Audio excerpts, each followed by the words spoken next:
Of course that was gonna Yep. happen. Yep. Nobody's surprised. He rises Actually, to his nobody feet. was surprised. God fucking damn it, Connor.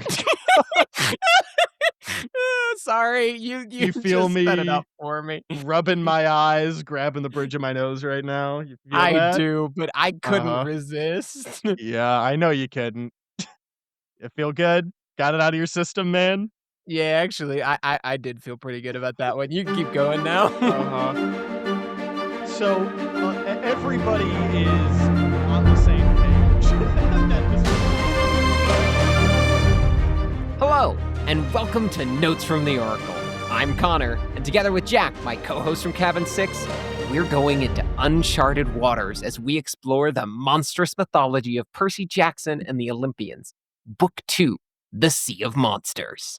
Chapter 15, Nobody Gets the Fleece.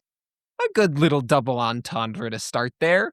I Yep. do really feel like Rick has been struggling this book. This one, it feels like yet again a step in the right direction. We meet the Sheep of Doom. That's improvement. This is also improvement. I like the title. It is funny. It makes sense. My God, does Rick try to get a lot of mileage out of that nobody joke. I mean, holy shit. There's a lot in this chapter. And har har, I guess if you've got it, use it.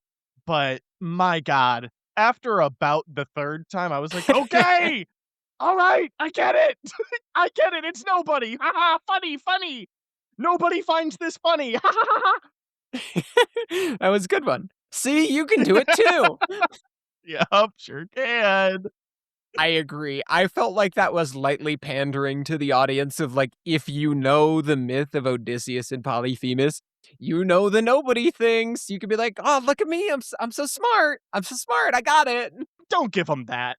Because we had all of that explained last chapter. It's not a matter of being smart, it's just that it's there. It's that it's Hey, there, it's low-hanging fruit. Alright? I'm not giving Rick that. I'm saying that I think that's what Rick was trying to do for the audience. He was Mm, pandering, Jack. That's my yes! point. Yes, it was pandering, and in a way that I felt a little patronized, Connor. He thinks we're children or something. Yeah, what's this guy Uh-huh, thinking? Literally, though, you are right. From line 1, I got nobody, Polyphemus gloated. uh-huh. Okay, we're starting out with it. However, that is bad, especially coming off Yes. of the end of last chapter. I made sure Yeah. to highlight the end of last chapter and draw a big arrow so that I would remember to reread this line. In case any of you have forgotten, because I know it's been 2 weeks, we ended the last chapter with an explosion echoing through the cave, followed by a scream that tells Percy they might be too late. Annabeth was crying out in fear. So hearing Polyphemus gloating that he got nobody, that's not good. That's really Mhm. bad. Yeah. It's horrible. This is worst case scenario right now. Bad things are Yes. happening. Oh, And and then it gets even worse. He's giving her yeah, shaken baby syndrome. Annabeth really gets her shit kicked in this chapter. This is the most hurt she's ever been. She's getting whipped around. I do like how it's described while she's invisible. Percy Mhm. is creeping up to the cave entrance along with Grover and Clarice, and they see Polyphemus, and he's grinning, and he's holding up it's described as empty air. I imagine it's almost like he's holding a fish that's not Yes. there, Mhm. and he's inspecting nothing, and he shakes his fist. So she gets shaken baby syndrome, and the baseball cap, the Yankees cap, ends up fluttering to the ground, and there was Annabeth hanging upside down by her legs. So she's got insane whiplash, probably a concussion now. So fucked up. It's bad. We also learn Polyphemus is monogamous. He goes, "Ha!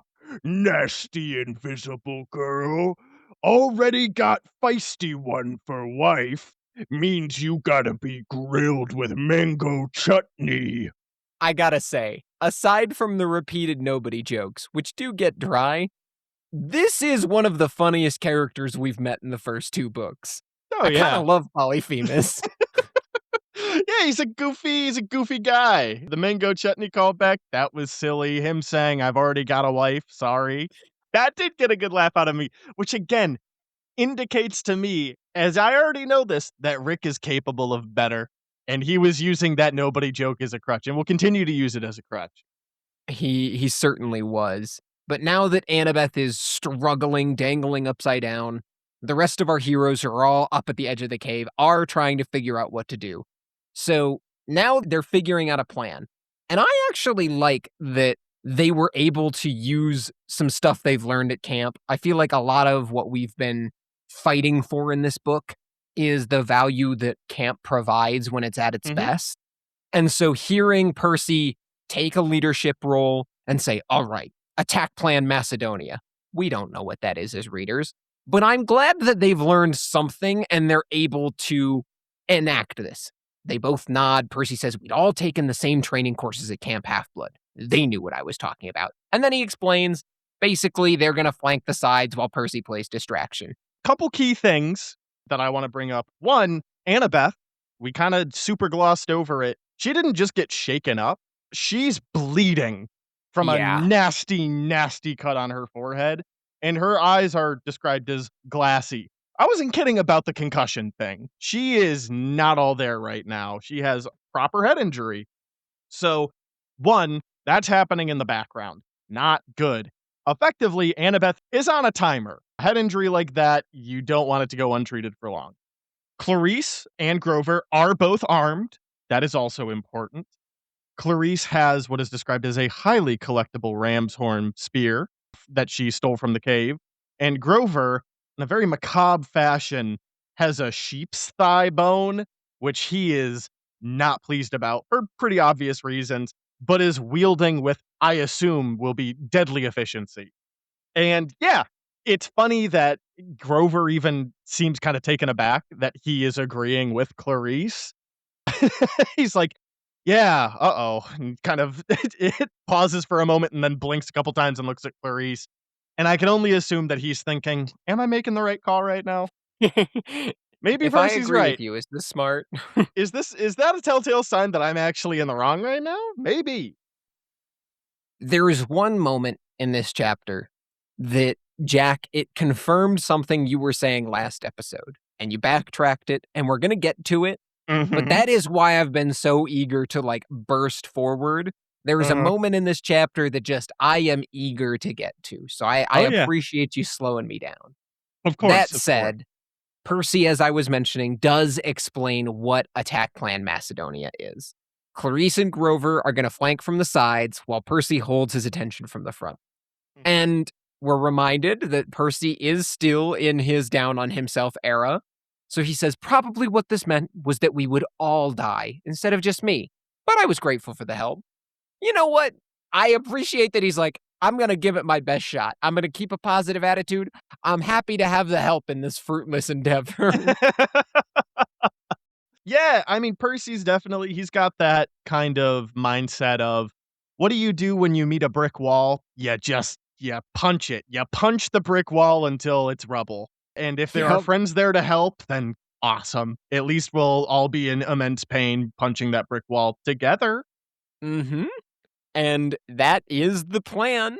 Thankfully, the plan does have some additional intrigue. Percy's going to insult Polyphemus, and he says that his insults didn't sound quite as good as Annabeth's. I might argue that they're better.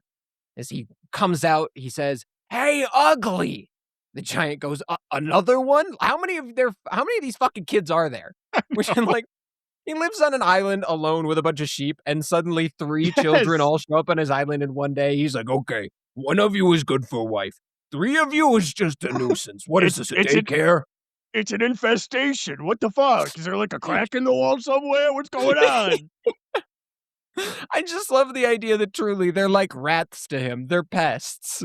Yeah, it reminds me of, I don't know if thought experiment is the right term, but it's where how many owls would you need to see before you start getting concerned? You ever heard that question before? Yeah. It's like you see one owl and you're like, "Oh, an owl." And you see two owls, Cool. you're like, "Oh, okay, it must be like a couple." You start seeing three, it's like, maybe that's a family. You start seeing four, you're like, "This I gotta go. I gotta go. This Something is a bad is in the problem. air. There's an omen. Something's wrong." How Grecian of you. I know. He's having the "how many owls am I seeing right now" thought. Yes. It's like, this is a problem. This is a problem. But he's getting rage baited by Percy quite effectively. Once again, Mhm. Percy's like, "Hey, you piece of shit, I'm nobody." And he says, "You are nobody?" And Percy, seeing his character arc coming full circle when it comes to his pride in himself, goes, "Yeah, I am nobody, and I'm proud of it." Which, you I know don't know what? that he says it exactly like that, but Pretty much. oh, no, he does right after there. "I'm nobody Yeah. and I'm proud of it." You're right, I'm wrong, my bad. You skipped over the part that I was really enjoying and focused on, which is when he calls Polyphemus a smelly bucket of nose drool. And see, this is again, we balance each other out, Connor. I totally glossed over that. I paid 0 attention to that. I could see that. I just really enjoyed it. Something about that is an insult. I don't know. It was pretty Uh-huh. good. But then Percy reminds us that if there's one myth he actually has read, it is the Odyssey, as he says, "Now put her down and get over here. I want to stab your eye out again." It's like, Jesus, man. Good for you, though.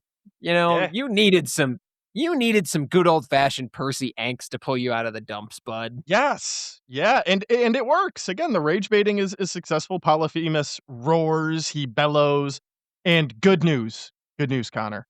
He drops Annabeth. Hooray! Yay! The immediate bad news following that good news, he does drop Annabeth headfirst onto the rocks, where she Dead. lays totally motionless on the ground.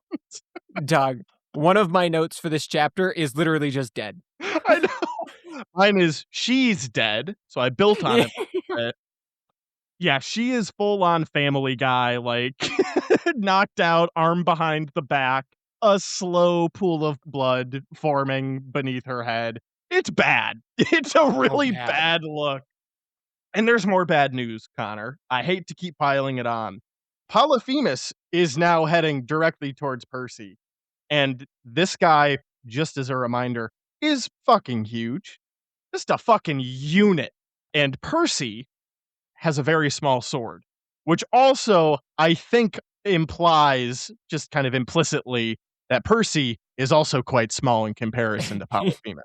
He's a small guy in comparison to what is, and I must remind you, the largest of the Cyclopes. There is Yeah. multiple references in mythology to Polyphemus not just being giant, but the giantest of the giants. Yep.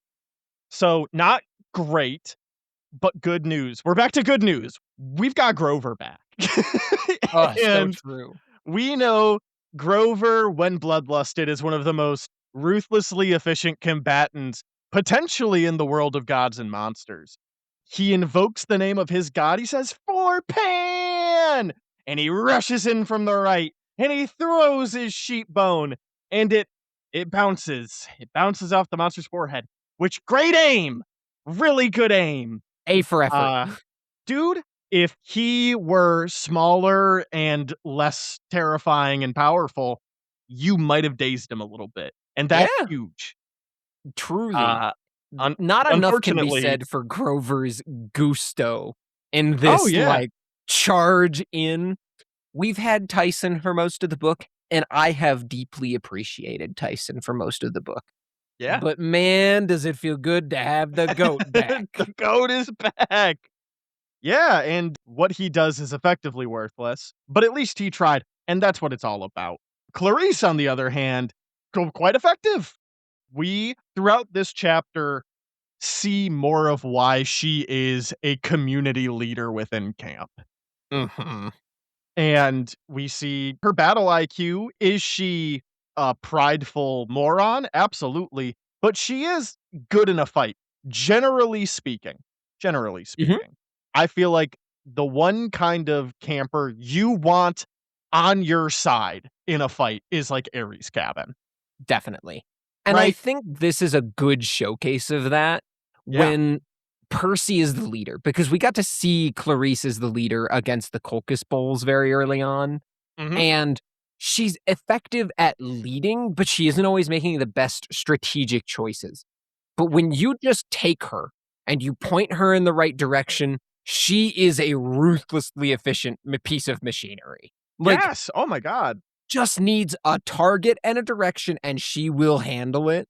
And I love that we get to see her in full force, tucking and rolling, stabbing into the Cyclops' feet and sides. I mean, she is Yeah. impressive here.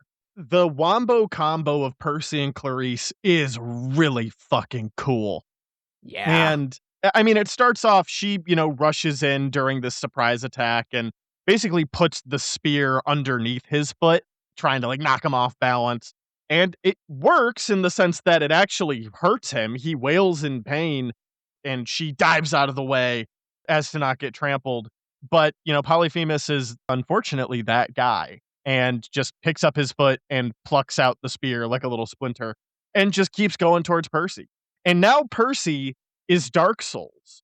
Gets in with Riptide, and Polyphemus is trying to grab and paw at him, and Percy is rolling. He's rolling all over the place. He rolls to the side, he stabs him in the thigh.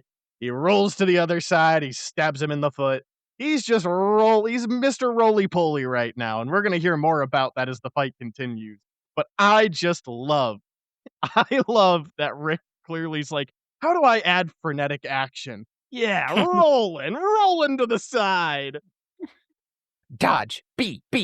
Dodge. Yeah, exactly. No, it's 100% what's happening. And I just love, because it really does kind of evoke those video game moments of you hit a monster and the health bar just barely ticks down and you're like, oh, fuck, Mhm. this is going to suck. Percy stabs him in the thigh and he says, I was hoping to see him disintegrate, but this monster was much too big and powerful. It just brings me so much joy to think that he's like, ha, gotcha. Fuck, that didn't work. I was Uh-oh. really hoping that would be the end of this. Yeah, and again, this is, I'm sure goes without saying, but I'm gonna say it anyways. We've seen Riptide one shot very, very powerful entities before. Mm-hmm. And this guy, Polyphemus, takes a fucking beating from it and is still up. So this is, I would say, bar none, the most powerful combatant that isn't a straight up god that Percy Yeah, has faced. fully Like agree. unequivocally. There's just no disputing it. Everything that we see agrees with that take, including Percy starting to realize, I need a new plan. He says, we Yeah. couldn't keep this up forever. We would get tired, and it only is going to take one hit to kill one of us. And I think that's an important line. It continues to set the stakes, and it shows Mhm. that Percy is thinking, we don't have room to make a mistake. And so I love this. I've been saying I love this a lot. I enjoyed this action. It is a fun chapter that is, as you said, it's got some of that frenetic nature to it. So Percy sees out of the corner of his eye, there's a rope bridge. Grover is carrying Annabeth across. And he suddenly, he has an idea. The little light bulb, bing, lights Mhm. up above his head. He yells to Clarice, fall back. She rolls away. We get more rolling. Uh-huh. I told you they're rolling all over the place, man. Everywhere. A tree is just obliterated by one punch from Polyphemus, and they start running for the bridge. He gets some chances to throw some insults back at our heroes, as he says he's going to grind them into sheep chow. Horrifying. I don't even want to Mhm. know what that would be like. Just putting him in a fucking wood chipper, I guess. Yeah, it's like chum. That's what I imagine. Oh my god, it is. Because the sheep are described like They're piranha. I can man-eaters. just see him, Yes. yeah, taking a handful of ground person and tossing it into the field. That's Yeah. horrifying. And this is important, at least for me, it's important Mhm, because I was like, they can't outrun him. He's too big and too fast. The work that Percy and Clarice had done in tandem, because like I said, they've been going back and forth. Percy is realizing this can't last, but they're doing damage on him. They're getting mhm. in clean hits. The reason that they're able to outrun him is because Clarice and Percy have performed what I would consider to be a legendary feat, which is hobbling the Cyclops. Not dying to Polyphemus. Yes. Not just that, like, not just surviving, but getting him weak enough to the point where he can't catch up to them. He is far slower Yeah, than they are. 100%.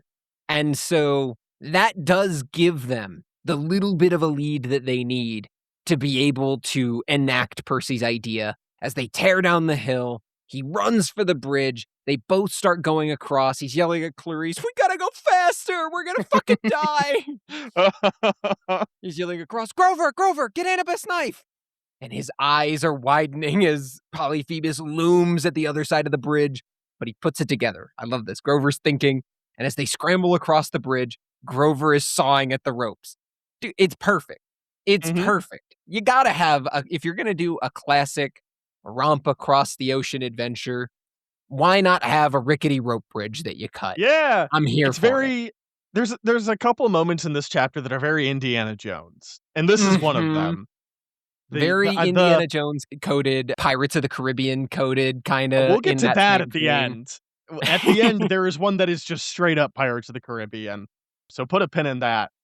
But I do it's a great set piece, and I think if I didn't say it, as a reminder or say it for the first time, the island is a great set piece, and the rope bridge with the side with Polyphemus versus the other side that has the man-eating sheep was ripe for shenanigans to occur.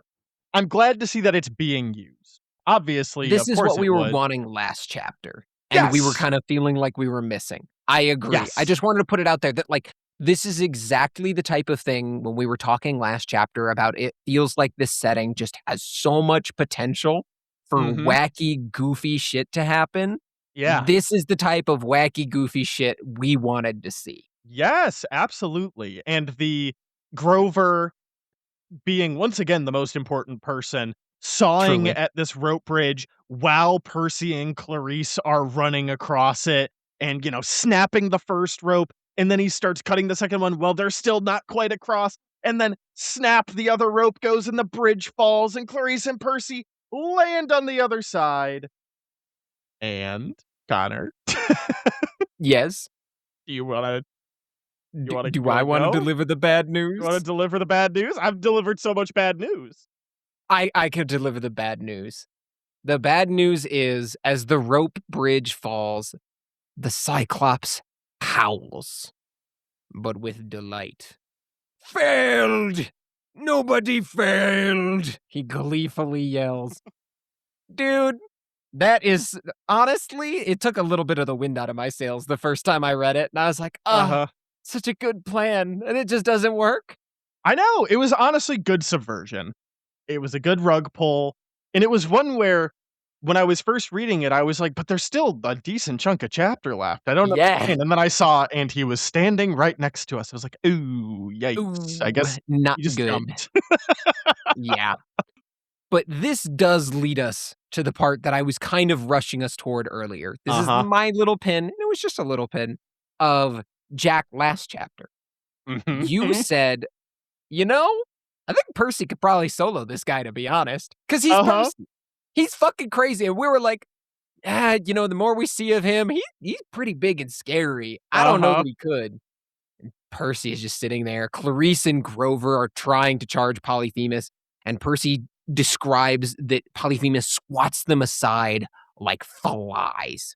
His anger swells, and he starts thinking about how he lost Tyson, how he'd suffered so much, how he'd come so far, and now here he was standing in front of a big monster. And he started calling him repeatedly a big, stupid monster. They're being charged and swatted by the monster. So he describes the monster in his baby blue tuxedo kilt, and he says nobody was going to swat down my friends like that. I mean nobody, not nobody. You know what I mean.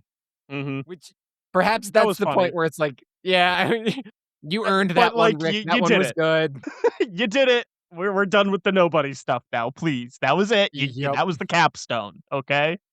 But then Percy tells us strength coursed through my body. And here's the big thing I want to point out before we go further with this: no water. Yeah. This is the first time that Percy has had this surge of godly strength and wasn't directly in the water when it happened. Yeah. He says, Mhm. strength coursed through my body. I raised my sword and attacked, forgetting that I was hopelessly outmatched. I jabbed the Cyclops in the belly. When he doubled over, I smacked him in the nose with the hilt of my sword. I slashed and kicked and bashed until the next thing I knew, Polyphemus was sprawled on his back, dazed and groaning, and I was standing above him, the tip of my sword hovering over his eye. I was right! I wrote in my book, Jack. I owe Jack an apology. Dude, I felt so vindicated when I read that. I was like, "Oh, shit!" And you're right, I did start walking it back as I was starting to hear more about who this Polyphemus guy, like, in myth actually was. Nope, I should have stuck with my gut. Here's what I'll say. I was thinking about this, right? Odysseus is just a man. He Yes. approaches this fight with just men.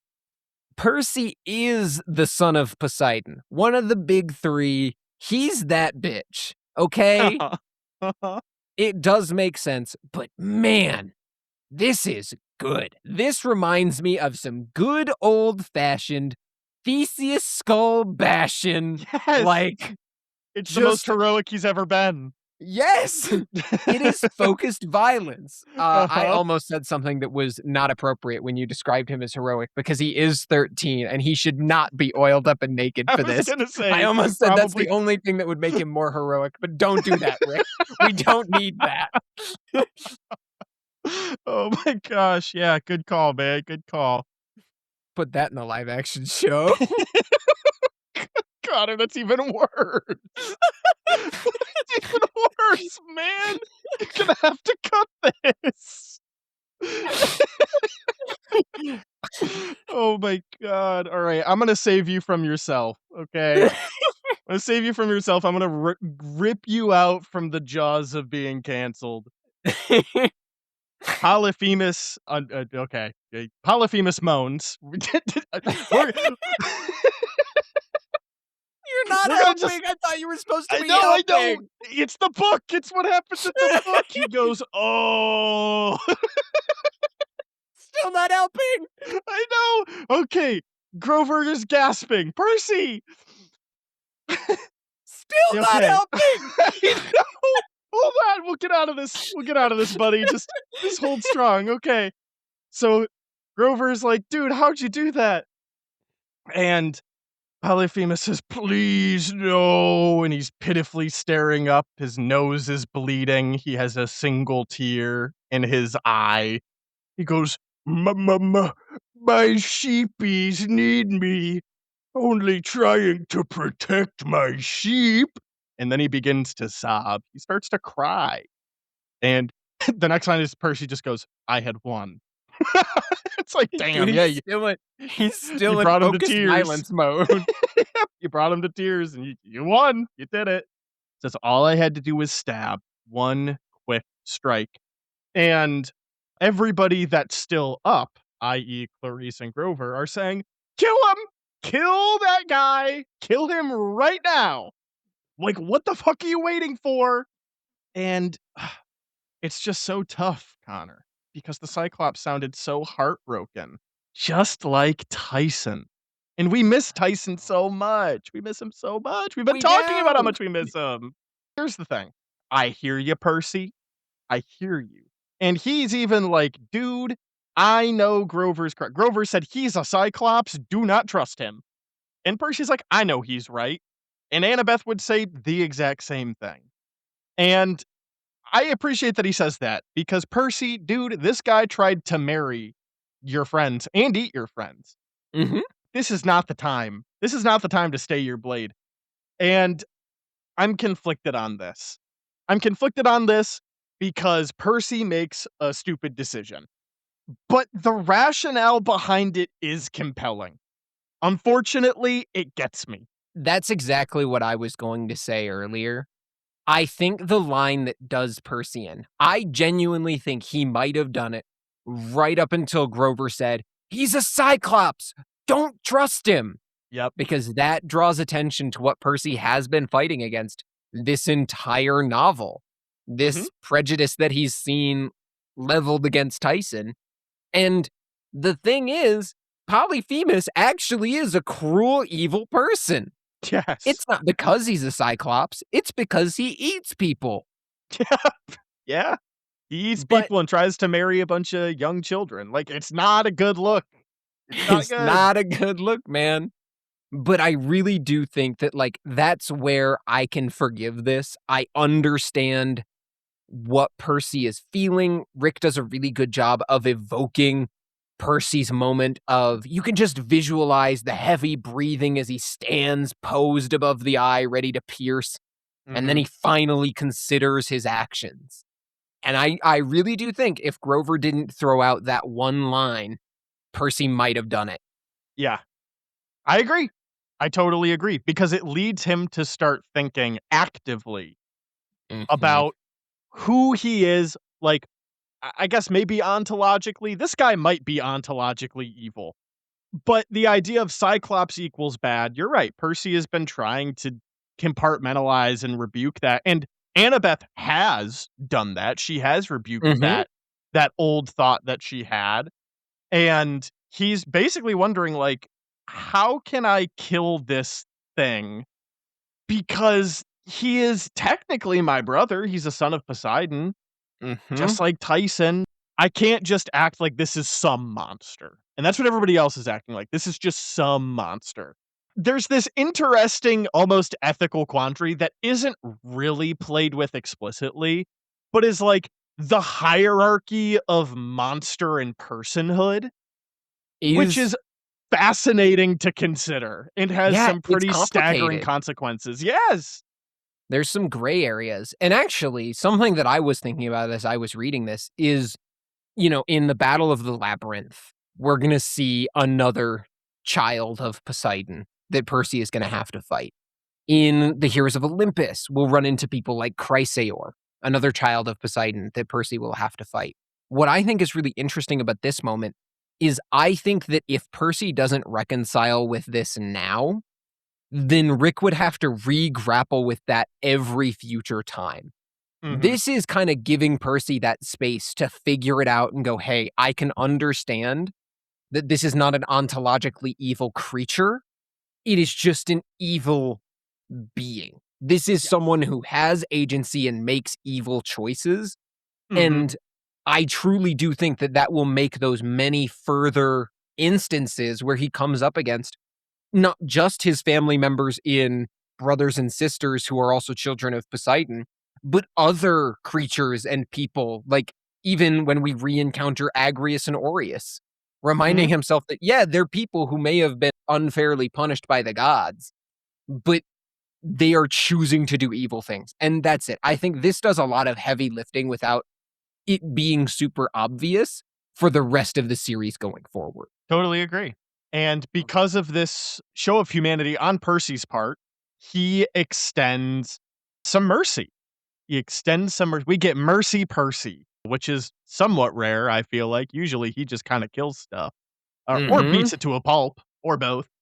He says, "We only want the fleece. Will you agree to let us take it?" And Clarice is fucking mad, which is fair. She's like, "Dude, fucking kill him. Kill him. You've got the kill shot right there." Dog, that's you And and me. it is That's me in D&D going, "I can't do it, guys! He's a person," and you being like, "Connor, he killed your friends! Fucking end him!" Connor, you gotta execute this guy in the name of friendship. Come on. Yeah. But Polyphemus he's playing on Percy. He's playing on Percy. He's sniffling. He goes, "My beautiful fleece, prize of my collection. Take it, cruel human. Take it and go in peace." And Percy says, "Okay, I'm going to step back slowly. One false move." And Polyphemus nods like he understood. Percy takes half a step back. And then, like a fucking cobra, Polyphemus just smacks Percy to the edge of the cliff. Just goes, "Ah!" And I mean, it was, of course, duh. Of course that was going to Yep. happen. Yep. Nobody's surprised. He rises Actually, to his nobody feet. was surprised. God fucking damn it, Connor. Sorry, you You feel just set it me up for me. rubbing my eyes, grabbing the bridge of my nose right now? You feel I that? do, but I couldn't Uh-huh. resist. Yeah, I know you couldn't. You feel good? Got it out of your system, man? Yeah, actually, I did feel pretty good about that one. You can keep going now. Uh-huh. So everybody is on the same page that this was not shocking. And he's getting all cocky. Foolish mortal, take my fleece, I eat you. Oh, who would have thought? And Yep. he opens up his big ol' mouth and is getting ready. He's just gonna fucking eat Percy straight off the Gonna eat ground. him. He wants to Just eat gonna eat him. people. Yep. But then, zam, zoom, something swooshes over Percy's head and thump! A rock the size of a basketball sailed into Polyphemus's throat. A beautiful three-pointer. Nothing but net. And Crazy that his next reaction is to try and swallow it, not, like, hack it up. He's like, "I'm gonna eat the rock. This is the only way." I mean, what else do you do? It's stuck. He's choking. I guess. It's not the rock so much as it just catches him by surprise. He's staggering backwards, but he's got nowhere to go. He's at the cliff edge, and his heel slips, and the edge of the cliff crumbles, and the great Polyphemus makes chicken wing motions that did nothing to help him fly as he tumbled into the chasm. That was good. That Wow, was a good one, Rick. I enjoyed that. they did it. They They beat him, did. Connor. Mhm. Forever, and he'll never come back. Ever, He'll ever. n That's right. But no time to consider that. It's we Nope. did it. We beat Polyphemus. Percy looks down the path, and standing completely unharmed in the flock of killer sheep was an old friend. "Bad Polyphemus," said Tyson, "the return of the Woo! king! Oh! He's back from the dead. He did it." I really enjoyed the setup for this. I think taking Percy's mercy Mhm, and both punishing him for it so that he learns an important lesson there, but rewarding us as readers with something that I think, based on the number of times that Percy's like, "Could Tyson be here?" We've kind of come to expect, right? We had the movie trope of didn't see a body, so he's not really dead. mhm, And at least for me, I felt like this was really good narrative work. I felt like Rick won me over with Percy. He didn't get off scot-free from this. He made a choice that he can be proud of. And then in the greater scheme of things, in the cosmic sense, he is rewarded for it with some good karma. mm, Tyson arrives. I mhm. really enjoyed this. Yeah, it's a fascinating direction that Rick went, where, like, a shallow view of it, the message is, yeah, just don't trust. Some people are just bad and you gotta kill them. I like your more charitable take of it, which is, benefit of the doubt doesn't always mean that you're a fool, but don't let people play you for a fool. I think that's Exactly. important. And that's actually a theme that I think Rick has played with a bit throughout, maybe not this Mhm. book, but definitely the last book. Like, I think of Gabe. Like, that was just an irredeemable person who manipulated and lied and was abusive, and it would have been foolish to just be like, "Huh, turn the other cheek." He was a Yep. monster. He was truly Mhm. a monster in human form. Some people are Absolutely. just fucking bad and want to hurt. Sorry, that's life. And so it is cool that Rick is playing with a theme like that. This kind of almost like a moral grayness in this book. I find that interesting. What I really enjoyed about that was he plays with it with some understanding, to my Mhm. eyes at least, right? Yes. There is some nuance here, and it's nuance that maybe is partially lost on the target audience, but maybe it's not. I feel like this is pretty approachable, and you make a good point. This isn't the first time we've hit on it. Obviously, there's Gabe. I think there's also a similar sort of thing happening with Medusa, or Mm, even with encounters with some of the gods, right? Is this, in a weird way, kind of the opposite side of the coin of Dionysus, right? mm, mhm, Dionysus seems like a shitty person on his face. When it comes push to shove, he is going probably to act in your best interest if you're a demigod. mhm. People are nuanced and complicated, and I think Yeah. that's an important lesson to impose upon your readers. And I like that it's repeated and repeated in very different ways with very different characters. But with that, then, we are able to move beyond and get a recap on where has Tyson been? Yeah. And I'm okay with this little how he survived. It's not a retcon. My brain wanted to call it a retcon, but that's not what it is. But how Tyson has ended up where we are now. We need to get the speedy recap, and we get it, honestly, in one paragraph that isn't too long. Rainbow the hippocampus, who'd apparently been following us ever since Long Island Sound, waiting for Tyson to play with him, had found Tyson sinking beneath the wreckage of the CSS Birmingham and pulled him to safety. They had searched the Sea of Monsters ever since, trying to find Percy and Annabeth, and they caught the scent of sheep and found this island. It makes sense. I'm cool with it. Yeah, Percy hey. says, Tyson, thank the gods. Annabeth is Mhm. hurt. And he Yeah. says, you thank the gods she is hurt? He's confused. And Percy's like, that's fair. I needed to be more clear. No, Mhm. Annabeth is hurt, and thank gods you're alive. Two Yes. separate statements. Uh-huh. It's like, "Oh, they're separate clauses. I understand. Yes." But now we have a big problem because Annabeth, dude, we talked about it and then we flipped a whole bunch of pages and we saw some action. She's so fucked up right now. Yeah. She's not good. She has fucking gray matter spilling out of her head right now. It's bad. She's really, Truly, really she's dead. I truly yeah. believe at this point she's dead. The fact that she is alive at all is a mystery to me, but Mhm. she's barely alive in this moment. And so Percy and Grover, they're exchanging looks when Percy has another idea. He's just full of good ideas this chapter. He Mhm. says, Tyson, the fleece, can you get it for me? And I love Tyson looks around at all the sheep. He says, sure, which one? Uh-huh. God, Yeah, truly everything he says in this chapter, I love this guy. He me says, too. as he says, which one? Percy says, in the tree, the gold one. Oh, pretty. Yes. Yeah, I like 3 different sentences. "Oh, period. Pretty, period. Yes, period." He got caught up to speed. He's like, "Great, awesome. We are all on the same page now. Thank you for clarifying, Percy. I love you." It's so good. I really enjoyed it. Yeah, and And we we got get, a little bit of foreshadowing for this before. We saw him among the sheep. mhm, So now, as you, I think, were about to point out, we get a cool yes. moment where he walks among the sheep and he's not eaten alive because he probably smells like Polyphemus. Yeah, it's cute. The sheep, they're terrifying. They're piranha sheep, but they are very Mhm. cute. They're cuddling up to him, they're bleating affectionately. They think that they're gonna get some sort of sheep treats.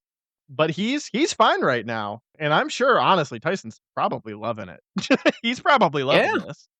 But that also is a little foreshadowing for something else that'll happen. These sheep are not just excited that Tyson is there, they're excited that Tyson's there because they're hungry. Mhm. They They're a want wee bit Ed. peckish. Yes. So Tyson goes, he gets the fleece off the branch, and immediately the magic starts to fade from the island. The leaves on the oak tree it was hanging from begin to turn yellow. Tyson turns and he starts wading back to Percy, but Percy is understanding that Annabeth is on a timer or her time has already run out. He's like, "There's no time. You've got to throw it." So Tyson just throws it like a big old frisbee, and Percy catches it. He says with a grunt, it was a lot heavier than he expected. Like it's 60 or 70 pounds of just precious gold that is wool. So he spreads it over Annabeth. He says he covers everything but her face. I can't help but feel like covering her head might be the most important thing at this point Yeah, in time. Percy's had a lot of good ideas this chapter. I'm gonna cut him slack. He used all the brain cells. He's out. Yep, they're They're spent. recharging. Yep. That's his limited He resource. Strength comes in waves, but uh, Oh, thoughts? because He only gets he's 1 or 2 this good ones a day. because he's the son of the sea god, his strength comes in waves. I get That it, was I an get it. intentional pun, thank you. But he covers up Annabeth with the fleece and begins to just silently pray to just all the gods, even the ones he doesn't like, just whoever might listen. He's saying, "Please, please." And, of course, color begins to return to her face, her eyelids flutter open, even that nasty fucking gash on her forehead begins to close. And she looks around, she sees Grover, and weakly says, "Oh, you're not married?" And Grover grins. He says, "No, my friends, they talked me out of it." which is very cute. A cute Yeah, little it was reunion cute. moment. I really Um, enjoyed that. Percy is still terrified. It's like, "Annabeth, Yep. just I fucking stop. All right. Haha, yeah, great, funny. Lay still. Do not move. You are concussed. You have a horrible brain injury." And she doesn't care though. She sits up and Percy notices that she's got a healing factor right now, effectively. The cut that, was on her face is Mhm. almost completely healed now. She looks a lot better. In fact, she's shimmering with health, as if someone had injected her with glitter, which is a terrifying image. It's You're never very, getting that out of like your veins. You have I the know, fleece it's on you very once, and now your blood sparkles forever. it sparkles forever. I was gonna say it's very, like it reminds me of Twilight, like Edward the vampire's like, "This is the skin of a killer, Percy." All 5 Twilight fans out there are gonna love that. The Venn diagram of people listening to this podcast and people that like Twilight, they're basically 2 separate circles, but there's a little crossover, and I'm here for you. Jack, I'm so glad you're looking out for our audience. But yes, he's like, You gotta stay still. She's shimmering with health. And now, as we foreshadowed earlier, Tyson is having some trouble with the sheep. They're jumping up at him, they're sniffing for him, they're starting to move in the direction of Percy, Annabeth Grover, and Clarice. And Tyson's doing his best. Mhm. Percy is starting to think, he's like, all right, our ship, it's not quite here. It's actually really long. I'm going to have to direct it across the chasm. Cool, by the way, that he can just do that from this far away. Yeah, And it's his he's boat like, Tyson, telepathy. It's got long I know. range. Oh, it's so cool. Doesn't even need to be in the water for it anymore. He's truly empowered this chapter. He's like, Mhm. honestly, okay, brief sidetrack. This might be the chapter where Percy fully levels up because it really Mm. does feel like there is a power scale jump between book 2 and the rest of the series for Percy in particular, right? I Mhm. think Annabeth always has to rely on her cunning, her agility. Percy at a certain point just becomes an unstoppable force, and I think this might be the This is chapter. it. It's where it all clicks. I think so, man. Mhm. That being said, Tyson, Percy says, "Can you lead them away as far as possible?" And he's like, "They want food." Percy's like, "I know, they want people food. Just lead them away from the path. Give us time to get to the beach." And Tyson, he goes, "Okay." He whistles at the sheep. "Sheepies, come sheepies, people food this way." He's so good with them. They all follow. They love this guy. Mhm. I know it says that he jogs further into the meadow. I imagined him skipping, to be honest Uh-huh. with you. Like, he's just so in Yep. his element. He is, and the sheep follow without fail. Percy says, "Hey, Annabeth, just keep the fleece around you. You're probably not fully healed yet. Are you able to stand, though?" And she tries to stand up, and her face just goes fucking gaunt. She goes, "Oh, oh no, not fully healed." And we get another cool like, Clarice isn't totally fucking useless. She's actually showing some worth. She drops next to Annabeth, takes a knee. She feels her chest, and Annabeth just immediately lets out a gasp. Clarice goes, "Yeah, ribs broken. They're mending, but they're definitely broken." And stupid Percy goes, "How can you tell? How do you know?" And Clarice gives an angry response, but I feel like it's justified. He says, "Because I've Yeah. broken a few, you dumbass. You kidding me? How do I know what broken ribs are? I've not only given them to people, I've had them." I do think this would be an incredibly fun ability to give to an Ares camper in D&D. I've broken a few, and they can just tell Mm, what injuries someone has. mm. No check required because I've That's broken a funny. few bones like that. That's a great idea, actually. I love that. She does Mhm. something very dumb for somebody that knows that that Annabeth has broken ribs.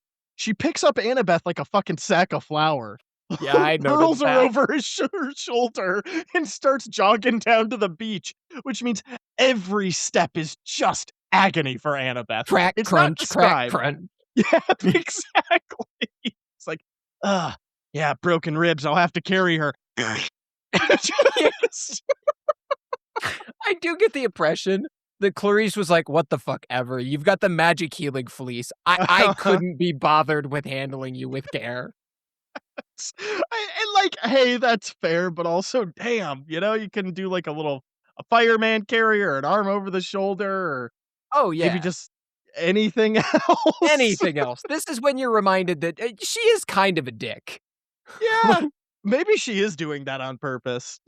Like, all right, Truly. wise girl, looks like you need my help, huh? Your broken ribs need me to carry you. All right, over the shoulder you go. Not so wise of a plan now, huh?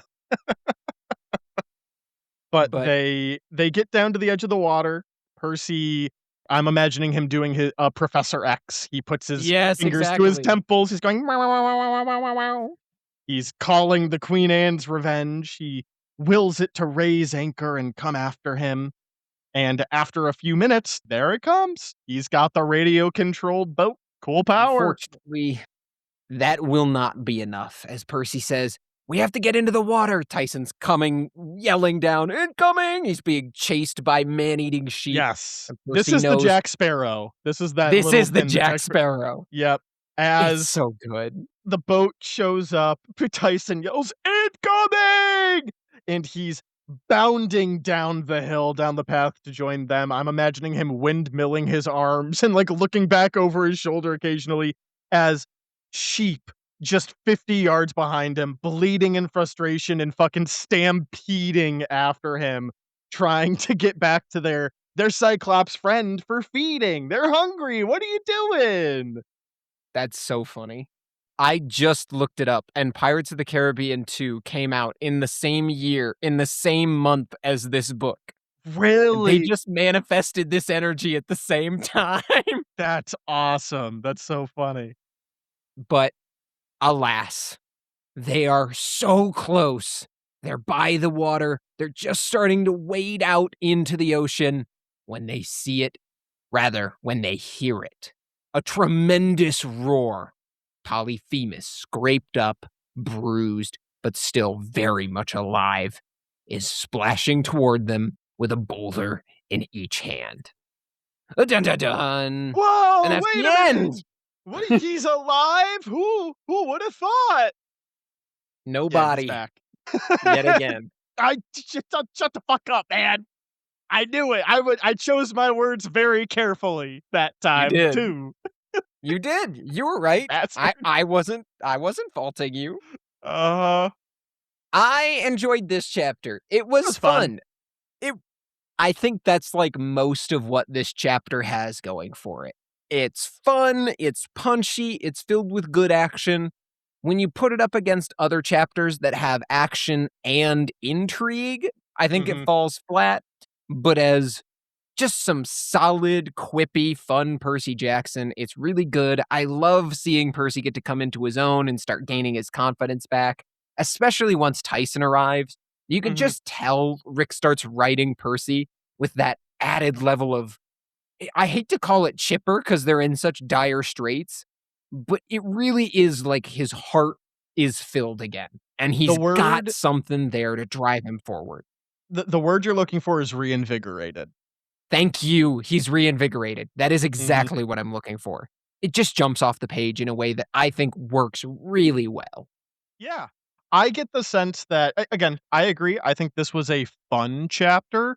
I hope that this next chapter has more character moments Hmm. to help balance out, because this really was like, I'm sure people could tell, there ain't a whole lot of substance here. It's just a lot of this happened, then that happened, then this happened, then that happened. And It's a punch fest. what happened was fun. Mhm. It's not exactly, I think the term you used was intriguing though. Yeah, So I'm hoping for more of that next chapter. absolutely. Yeah, that's kind of my whole review of the chapter. Fun, punchy, not a lot of substance outside of the fight. Mhm. I think I'm ready to move on to myths. The sheep appear to be chasing them down to the water, so we can sit here on the cliff if you'd like. Wait, they're gonna leave with us. We gotta get on the boat. Oh, ooh. Well, that sounds like a next chapter problem. Want to learn Fair. about this golden fleece? Yeah, why not? Oh, they took it out of the tree. Hmm. Well, I can still tell you about it anyway. Great. I love when you put us in the worst possible situations. It's because I don't think, I just do. I know! And that's why we get in these situations, Connor. We should have stayed on the boat. I know. Why the fuck did we get off? I wanted to be involved. Anyhow, so today we are talking about the Golden Fleece. But before so, I had something I wanted to say because much of the story of the Golden Fleece comes to us from the Argonautica. And so I thought I would take a moment and give you all a brief insight into my creative process. You see, the story of the Argonautica is genuinely super entertaining. I had a lot of fun with it, and much like the Odyssey, it's filled with just a myriad of mythological places, creatures, and people. I mean, see all the things we've covered already. It's practically bursting at the seams with stories, details, all worth writing into their own entire myth sections, ranging from the time Heracles' squire is abducted by a nymph to how the Argo is actually made from magic wood. So why am I telling you this? Because I want to cover all of these stories. However, I've designed the format of the show around presenting you with bite-sized myths and stories that allow me to learn about these, share them, and create these new myth sections nearly weekly for you. Unfortunately, the Argonautica is a really well-written, cohesive story, honestly. It's all about the journey to acquire the Golden Fleece, but it's not so much about the Golden Fleece itself. The result is that I am going to be cutting a lot of information from this story. I'm going to be using fewer direct quotations to focus on the big points that we need to get back to the story of the fleece itself. That being said, we've brought up the idea of doing deep dives before. All that is to say, I would seriously consider creating a 4-part series where I read and cover each book of the Argonautica one at a time to really capture the journey of this legendary hero team up. I mean, seriously, guys, this is just mythology's comic book-esque team up crossover event. This shit is so right up my fucking alley. It's right there. It's perfect. And I read the whole book. I read the whole Argonautica for today's myth section. So I want to make these, but I would need your help to do it in a few ways. First, I am a very busy guy in real life. I know that I'm only going to go above and beyond for a project like this if people make it known they want it. That's just how my brain works. So I am serious when I tell you the best way to see more of the type of content that you're interested in is by leaving a comment or a review. I read every single one, and I do my best to respond to as many as I can. However, it would also really help me if we had access to more partner tools on the various platforms we post episodes on to be able to monetize these videos, as currently, I spend my time and money to produce these episodes truly just because I love doing it. So, how can you help, you may ask? Simple. As always, the best thing you can do is share our show. Want to go above and beyond? Follow us on all our platforms. So if you normally listen on Spotify, go subscribe on YouTube. You listen on Apple? Follow us on Spotify. You get the idea. Small things like that make a big difference. So as always, if any of this is something you're interested in, please let me know. I really do want to hear your thoughts. And thank you, as always, for listening to me ramble. Now, with my preamble out of the way, let's dive into the story of the Golden Fleece, the quest of Jason and the Argonauts. You ready for Hooray! this one, Jack? I sure am. I'm strapped in. Hell yeah. So, the story of Jason and the Argonauts' quest for the Golden Fleece is believed to have originated around the time of Homer in the 8th century. The first literary reference to the Golden Ram's role in saving Phrixus and Hell appears in the works of Hesiod in the 8th or 7th century BC, which I'll recap shortly, while the story of Jason's quest for the fleece begins to appear in literature not long after in the 5th century BC. That said, I've certainly made you all wait long enough over the course of the novel, so I think it's high time we get started, and where better to start than with the origins of the fleece. So, as I mentioned, the story of Jason was transcribed in ways that we can see today, starting around the 5th century BC.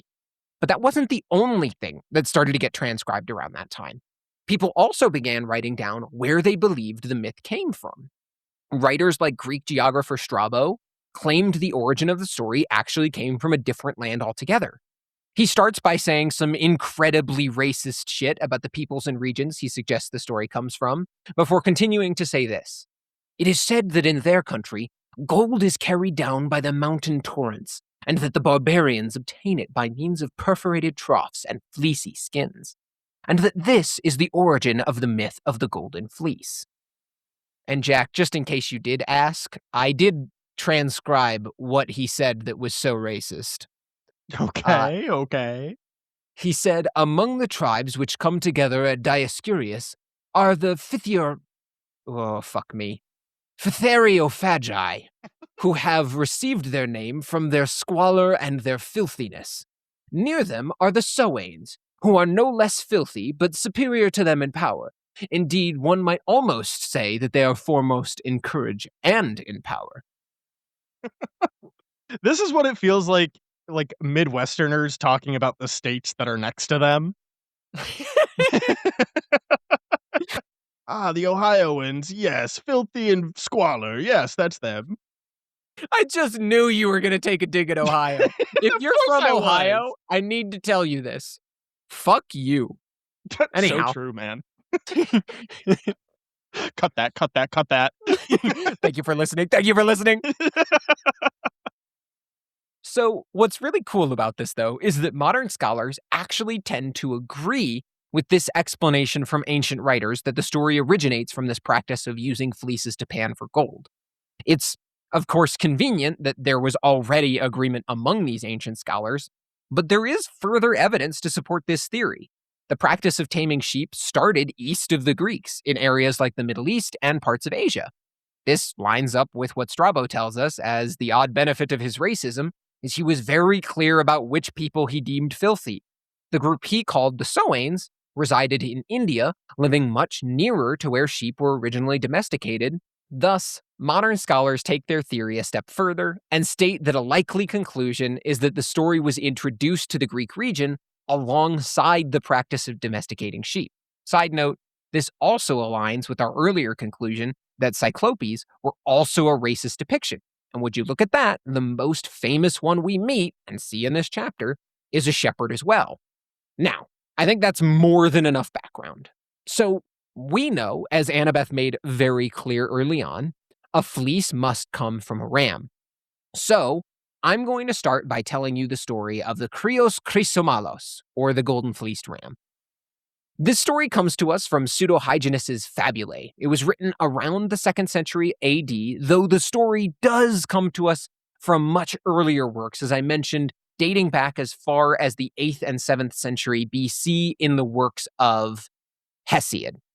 However, as many stories in Greek mythology do, it gets rewritten, and this is the version I liked. So this story begins, as many stories do, with a beautiful woman who attracted the attention of a god, and then they do some freaky animal shit. Nice. It reads, Theophany, a most beautiful maiden, was the daughter of Bisaltes. When many suitors sought her from her father, Neptune carried her off and took her to the island of Crumisa. When the suitors knew she was staying there, they secured a ship and hastened to Crumisa. To deceive them, Neptune changed Theophany into a very beautiful ewe, himself into a ram, and the citizens of Crumisa into cattle. And I like that it's specified it's a very beautiful ewe. Can't just be a regular sheep. Don't get me wrong, it's a fuckable sheep, all right?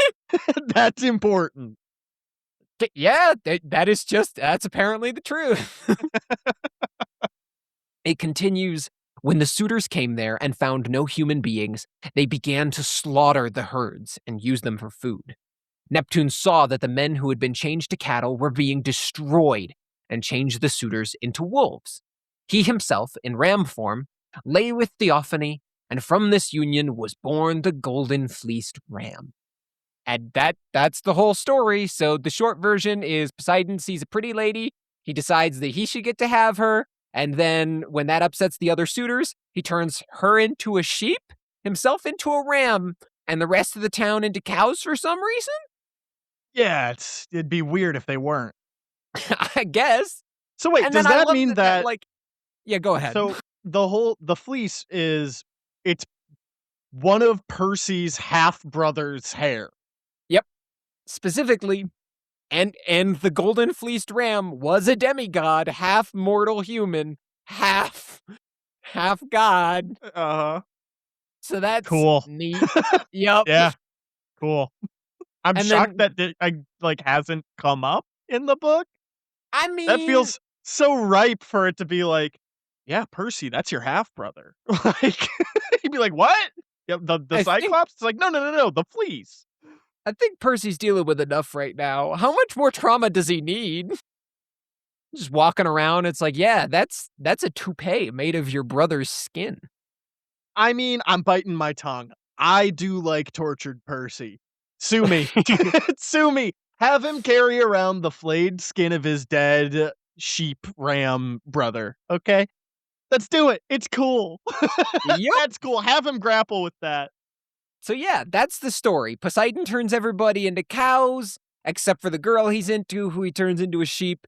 And then the people start killing and eating the cow people. So he turns the people that are killing them into wolves, which doesn't fix the problem, by the way. Presumably the wolves will just kill the cattle, but that's somehow better because then it's animals killing animals and not people killing people disguised as animals. I don't know. Shitty day to live in Cremisa, I guess. Yeah. That's putting it mildly, man. Yeah, it is.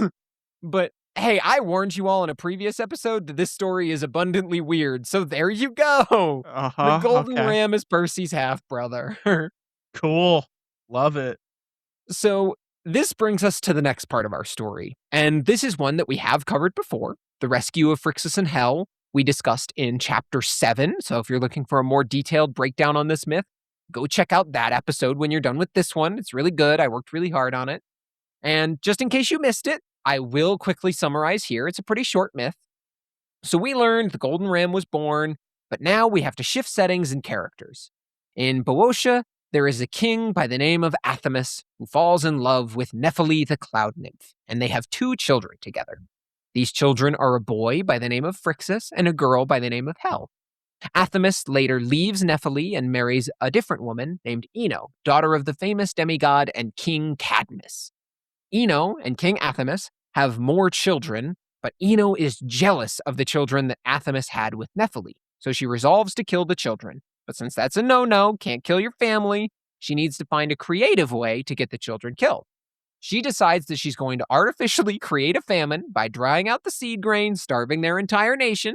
Then, when King Athamas is like, oh, fuck, this sucks, we need an oracle, she pays off the messenger so that he will tell the king that the oracle proclaimed the famine would end if the king sacrificed Phrixus to Zeus, and sometimes Hel, and sometimes to a different god, but you get the point.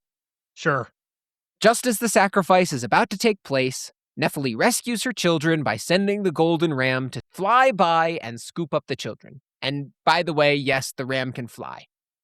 The ram is then supposed to fly them all the way to Colchis, but tragically, Hel falls off and dies, so the place where she dies is called Hellespont.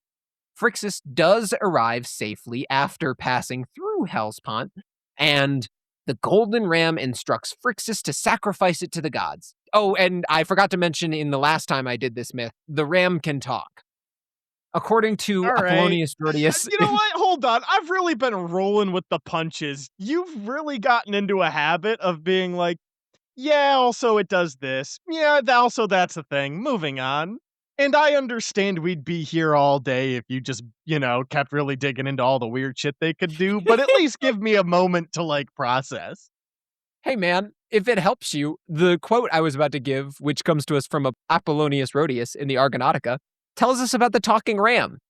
It says, Phrixus, who came to the city of Aedes bestriding a ram, the ram, at its own prompting, he then sacrificed to Zeus, son of Cronos, above all, the god of fugitives. And Aedes received him in his palace with gladness of heart and gave him his daughter Chalciope in marriage without gifts of wooing. So the sheep genuinely just says, dude, you gotta sacrifice me. You gotta It's kill the me. only way. You gotta kill me. Okay, now that makes sense. Yep. Sometimes the sacrifice is to Poseidon, not Zeus, but in the Argonautica, it's Zeus, so we're going with Zeus. It's not really important. And funny enough, this is actually contradicted in Book 4 of the Argonautica, wherein we're told that Phrixus sacrificed the Golden Wonder as Hermes had bidden him to do when he met him on the way. So, sometimes the ram says it, sometimes Hermes says it, who knows, really? Either I way. don't. Don't look at me. I don't know.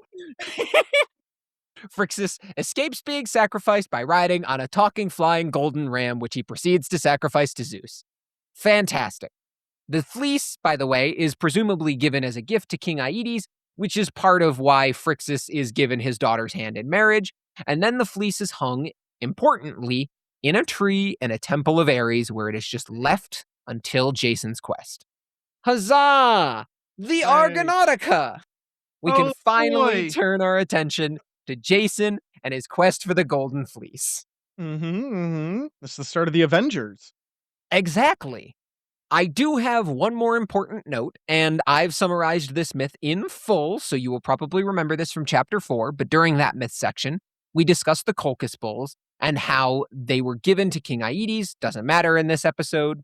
However, King Aedes, we also talked about how he ordered that any strangers that come to his land should immediately be killed, because according to this quote from Greek historian Diodorus Siculus from the 1st century BC, the oracle told King Aedes that he was to come to the end of his life whenever strangers should land there and carry of the Golden Fleece. And so now our story shifts settings once more, this time to the kingdom of Iolcus. In Iolcus, we begin the Argonautica. I will read for you directly the first few lines. Beginning with thee, O Phoebus, I will recount the famous deeds of men of old, who, at the behest of King Peleus, down through the mouth of Pontus, and between the Chianaean rocks, sped well-benched Argo in quest of the Golden Fleece. Such was the oracle that Peleus heard, that a hateful doom awaited him to be slain at the prompting of the man whom he should see coming forth from the people with but one sandal. And no long time after, in accordance with that true report, Jason crossed the stream of wintry Anorus on foot, and saved one sandal from the mire, but the other he left in the depths, held back by the flood. And straightway he came to Peleus to share the banquet which the king was offering to his father Poseidon and the rest of the gods, though he paid no honor to Pelasgian Hera. Quickly the king saw him and pondered, and devised for him the toil of a troublous voyage, in order that on the sea or among strangers he might lose his home return. So I like this. The story cuts right to the chase. We're told that King Peleus has received a prophecy from an oracle that he's going to be killed by a guy with one sandal. Perfect. Now, Awesome. next thing you know, Jason comes walking in, one sandal on his feet. Now, we're briefly going to change sources and turn to Pindar's Pythian Odes to get one account of the conversation between Jason and Peleus. It reads, Jason, with his soothing voice, distilling gentle language, laid the foundation of skillful words. Son of Poseidon, cleaver of the rock, the minds of mortals are all too swift to praise crafty gain rather than justice, although they are moving towards a harsh reckoning. But you and I must govern our tempers rightly, and weave our future prosperity. You know what I am going to say. A single cow was mother to Cretheus, and to bold-thinking Salmonius, and now we sprung from them in the 3rd generation. Look on the golden strength of the sun. May the fates withdraw if there is any hatred between members of the same family which blots out reverence. It is not right for us to resort to swords of sharp bronze or spears in dividing the great honors of our ancestors. I leave you the flocks, and the golden herds of cattle, and all the fields which you keep, having stolen them from my ancestors, feeding fat your wealth. It does not grieve me that they provide for your household beyond all measure. But as for the royal scepter and the throne in which Aeson, son of Cretheus, once sat, and dispensed straight justice for a nation of horsemen, without any distress between us, release these to me, lest some more disturbing evil arise from them. So he spoke, and Peleus answered softly, I will be such a man as you ask, but already old age attends me, while the flower of your youth is now swelling. You have it in your power to remove the anger of the gods below, for Phrixus asks us to bring his soul home, going to the halls of Aedes, and to recover the deep-fleeced hide of the ram, on which he was once saved from the sea and from the impious weapons of his stepmother.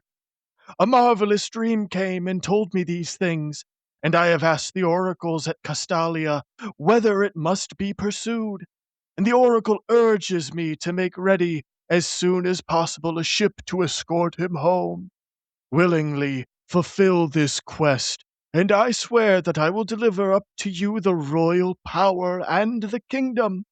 And as a mighty oath, may Zeus, who is ancestor to us both, be our witness. They approved this agreement, and they parted, and Jason himself at once sent messengers everywhere to announce the voyage. All right, so we have our quest. And Mm-hmm. remember what I just said about the Argonautica cutting to the chase? I Yes. lied to you. I Okay. lied straight to your face. Why would Returning you to do the that? Argonautica, because the story spends the next 200 lines literally just listing all the people on the Argo down to the fucking chef. I shit you not. You know what? He's giving them all credit, and I respect that.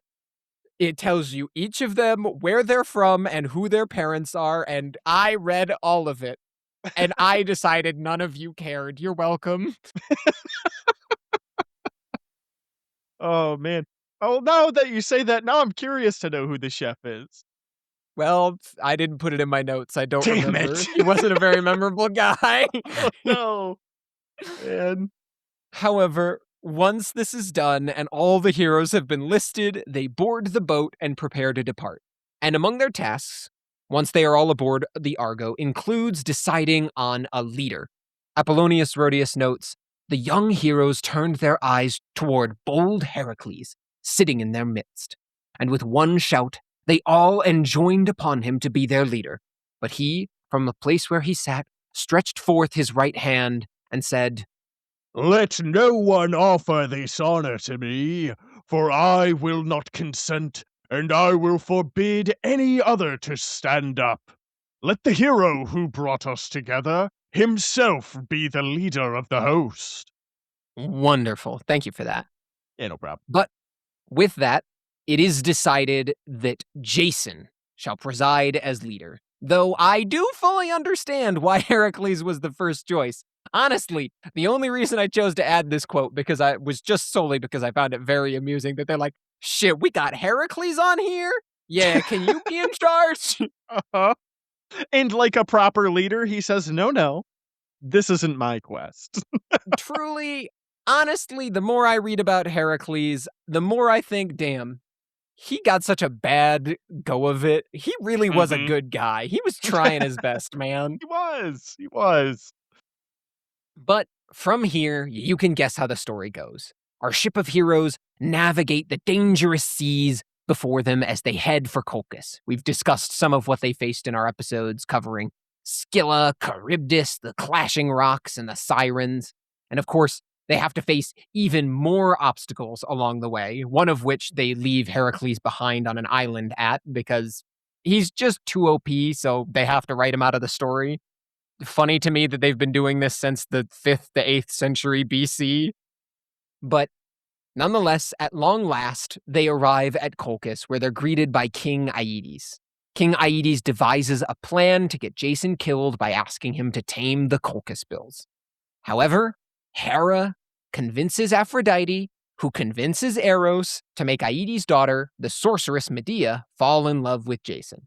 Thus, as we talked about in our Chapter 4 myth section, Medea helps Jason succeed in his task with her magic, and he tames the Colchis bulls. Returning to the work of Pindar, he summarizes what happens next. His companions, those being the Argonauts, stretched their friendly hands toward the mighty man and crowned him with garlands of laurel and greeted him with gentle words. But at once the marvelous son of Helios spoke of the shining fleece, telling where the sword of Phrixus had stretched it out. He expected that Jason would not be able to accomplish this further labor, for the fleece lay in a thicket, held in the ravening jaws of a serpent, which in thickness and length surpassed a ship with 50 oars. So, now with their next destination, they set out once more, this time for the Grove of Ares where the fleece resides. When they arrive, only Jason and Medea head forth to face the dragon that guards it.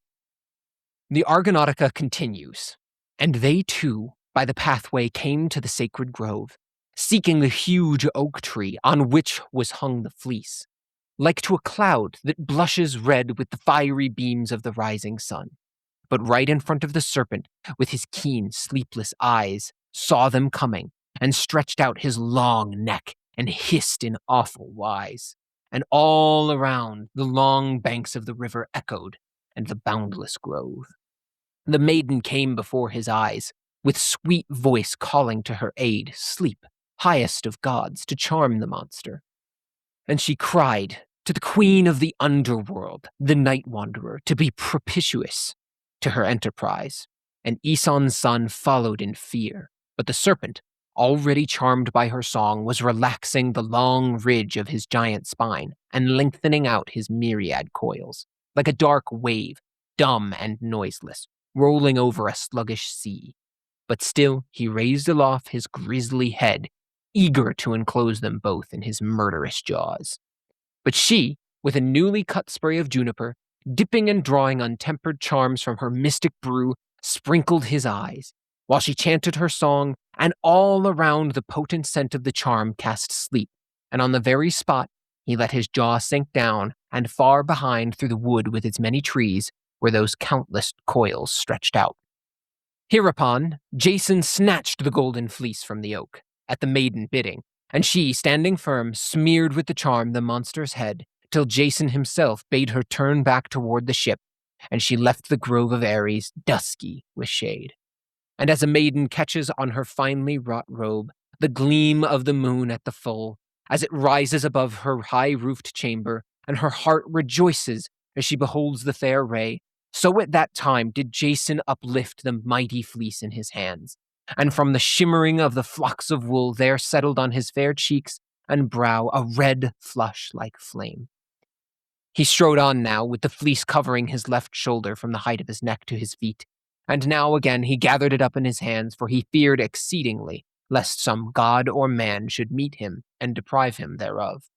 Dawn was spreading over earth when they reached the throng of heroes, and the youths marveled to behold the mighty fleece, which gleamed like the lightning of Zeus, and each one started up, eager to touch it and clasp it in his hands. They're like football players trying to touch the Super Bowl, man. What?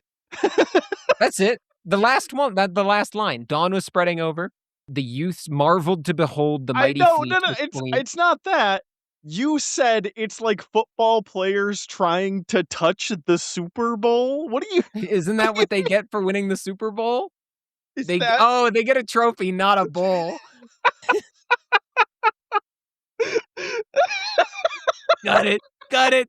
We can't Oh include my that. god. I look like a fucking idiot. Oh my god. Connor. Oh. I I thought have the nothing. trophy was called the Super Bowl. I have I have nothing I can even add to that, man. Guys, It's perfect. guys, I read the whole Argonautica this weekend. How did you know I don't watch football? Oh my god. Oh, I'm crying. I'm crying. You said, "Yeah, it's this last line." I didn't get why you were so like, dude, what the fuck are you saying? I thought I was like, yeah, I made a topical reference, nailed it. Oh my god. Yeah, it's like football players trying to touch the Super Bowl. Oh my god, Editor Connor, you're gonna have to trim this down. 'Cause I'm just oh my god. Holy I was shit. doing so well. Fuck. Oh my god. Oh, I gotta get like a tissue or something. I'm crying right now. Oh my Oh, I've god. sent Jack down the giggle hole. We're fucked now. Oh no, I haven't laughed that hard in a while. I feel I'm like Annabeth. My ribs feel like they're breaking right now. Oh, holy We're not even shit. done yet. Ugh, We got a page and a half left. I know, Connor. That was phenomenal. I am gonna go on mute and get the giggles out of my system. You just keep it going, man. All right. Whew. As I said, we're not done yet because now they have to bring the fleece home. As expected, Aedes is not happy about this outcome. So as the Argo attempts to set back out to sea, they're pursued by two of Aedes' ships. They stop to discuss and see if they can come to an agreement with the first ship. They're told that Aedes recognizes that Jason has won the fleece fairly, so he will allow them to keep the fleece. But Medea's fate will be decided by a council of neighboring kings. Medea is afraid that this outcome will not go well for her. So, wanting to avoid it, she lures her half brother, who is directing the first of these ships, into a trap where Jason kills and dismembers him before tossing his body parts into the sea. This causes them to lose the first of the pursuing ships. However, the other is still following them. Expectedly, Zeus is incredibly displeased with this brutal fucking murder. Yeah, just wanton disregard for life. Yes. So he decides that the remainder of their journey is going to suck a lot more and be a lot longer. So he sends a strong wind and blows them off course. Thankfully, it could be a lot worse because they find themselves at the island of Kirke, who is persuaded by her niece, Medea, to magically absolve them of their sins. Hooray! This Woo! means that they're not going to be hunted by the Furies and killed for crimes against God. Woo, indeed. However, Zeus is obviously still mad, and he will later blow them off course a second time. We'll get there. And don't forget, they are still being tailed by the other Colchian ship, which is stopped in Drepane, where the Argo has also stopped, leading to a confrontation. Thankfully, the king of Drepane, Alcinous, offers to mediate their disagreement and the fate of Medea. In confidence, while he allows the men to feast and regain their strength, Alcinous tells his wife, the queen, that unless Medea is married, he will send her back with the Colchians. Upon hearing this, the queen immediately turns around and reveals the secret to Medea, telling her so that Jason and Medea can go and quickly have a secret wedding in a sacred cave. Returning to the Argonautica, it continues, straightway they mingled a bowl to the blessed ones, as is right, and reverently led sheep to the altar, and for that very night prepared for the maiden the burial couch in the sacred cave, and thereon they laid the glittering fleece of gold, that so the marriage might be made honored and the theme of song. And for them, nymphs gathered flowers of varied hue and bore them thither in their white bosoms, and a splendor as of flame played round them all, such a light gleamed from the golden tufts, and in their eyes it kindled a sweet longing. Yet for all her desire, awe withheld each one from laying her hand thereon. Some were called daughters of the river Aegeus, others dwelt round the crest of the Melitaean mount, and others were woodland nymphs from the plains, for Hera herself, the spouse of Zeus, had sent them to do honor to Jason. That cave is to this day called the Sacred Cave of Medea, where they spread fine and fragrant linen and brought these two together. And the heroes in their hands wielded their spears for war, lest first a host of foes should burst upon them for battle unawares, and, their heads enwreathed with leafy sprays, all in harmony, while Orpheus's harp rang clear, sang the marriage song at the entrance to the bridal chamber. Yet, not in the house of Alcinous was the hero Aeson's son, minded to complete his marriage, but in his father's hall, when he had returned home to Iolcus.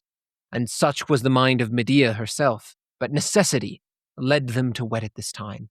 For never in truth do we, tribes of woe-stricken mortals, tread the path of delight with sure foot, but still some bitter affliction keeps pace with our joy. Wherefore they too, though their souls were melted with sweet love, were held by fear, whether the sentence of Alcinous would be fulfilled. And so, with the two now married, Alcinous sides with Jason and Medea.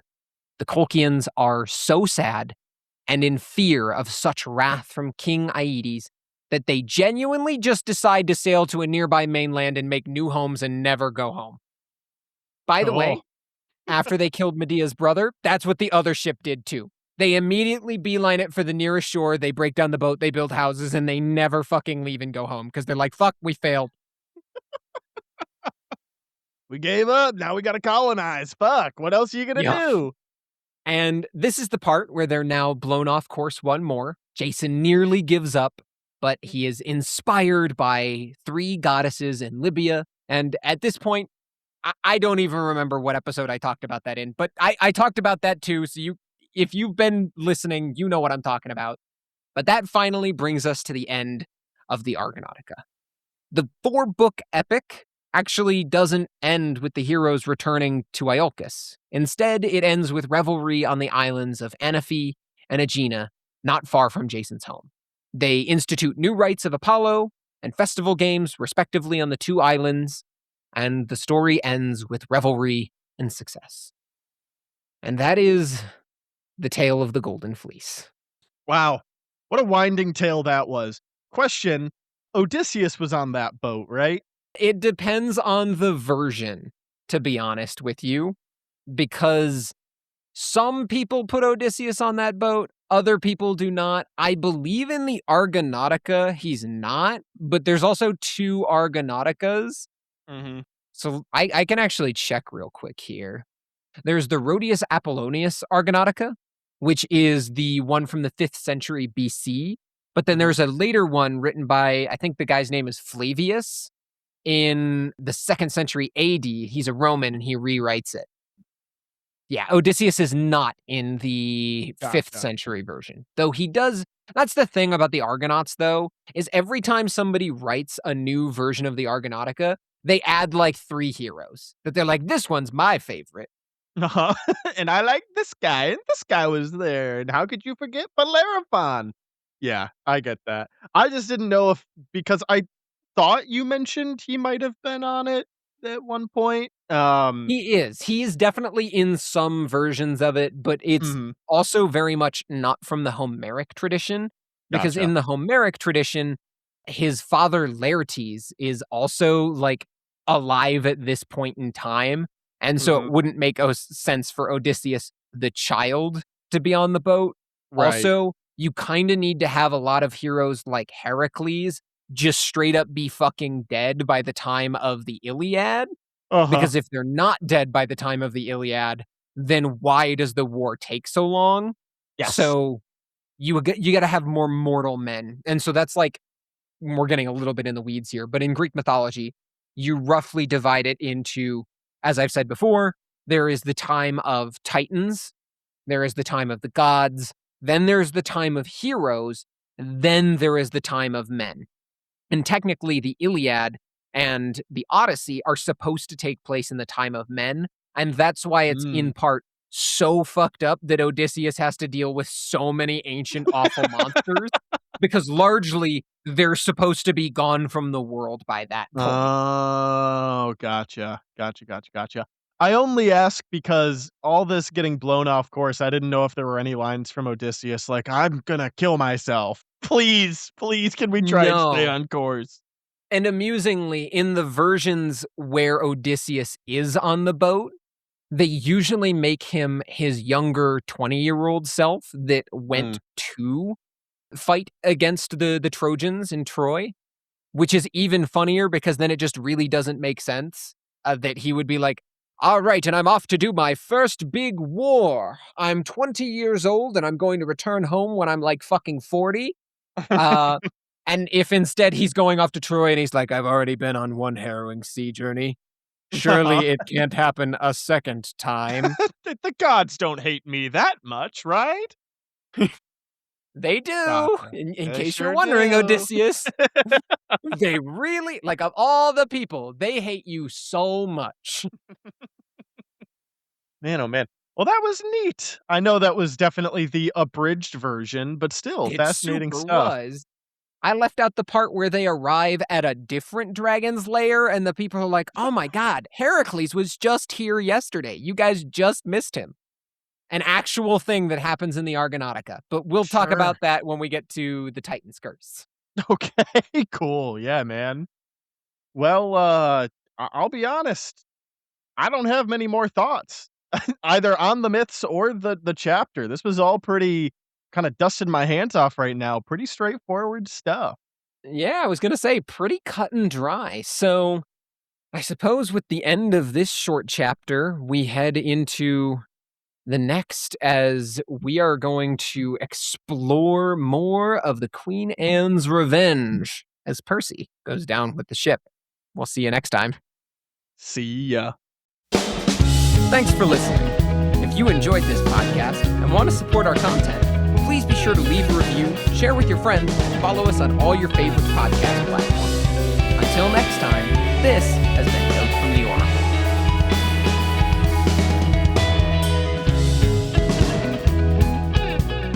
Ugh, I hope that Golden Fleece rundown comes across well. Dude, it was so much fucking work.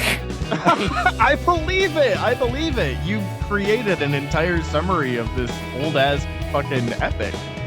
I did. I tried to keep it centered to the fleece, but it did mean genuinely reading through the entire thing and being like, is the fleece relevant to this scene or is this just some weird shit that happens to the Uh-huh. Argonauts?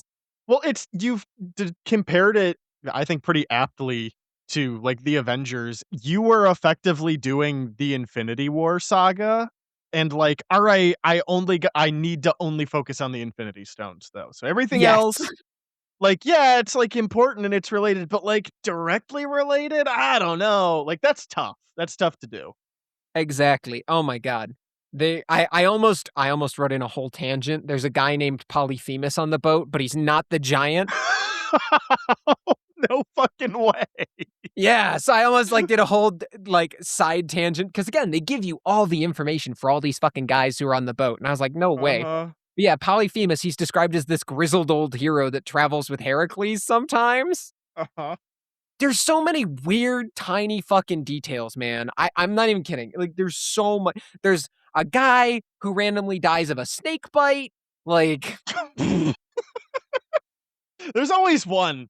There's always one guy that dies in a really kind of anticlimactic way. oh my god, yeah, no, it's wild. Oh, and I left out all the stuff with Hera and Athena. Hera and Athena are constantly throughout the Argonautica just plotting in the background to be like, yeah, yeah, and then Jason will succeed here because we did all the work, but he's gonna think he's really cool. And then Jason's like, oh, how can I do this to my friends? I just keep succeeding, and I don't want to put you guys in danger, but I don't understand how we keep being alive. And he's a fucking sad boy while Hera's like, I love this one. He's my favorite. You are my most favorite adventurer. Yeah. Oh, that's awesome. That's hilarious. Now, Connor, I am perhaps performing a cardinal sin and looking a bit ahead. Um, Mhm. Next chapter is exceedingly short, and the chapter after that is also pretty fucking short. Are they? Yeah. Next chapter is like 5 to 6 pages. God, we really have had some short ones at the end of this book. I go down with the ship. Wow, yeah, 7 pages. Next one after that, 10 pages. That's 17 total. Ooh. Are we doing a I'm licking my lips. are we stepping into a mega episode? Is it mega episode time? We might be. We might be, Connor. I'm just throwing it out there. Maybe that whatever 6 pages is so dense. It's chock full of stuff that we could really dig into. And maybe the Actually, that myths would are be really intense, perfect. but No, no, no. We should totally do a mega episode. mhm, My myth list has hippocampi, which we've deferred from chapter like whatever 7 or something, yeah. or 8, because I was like, oh, there's going to be a chapter later where that's all I'm going to have to talk about. 16 is that chapter. Hippocampi are all I have to talk about. And then Okay. chapter 17, my myth list is Python venom question mark. Not exactly a strong myth.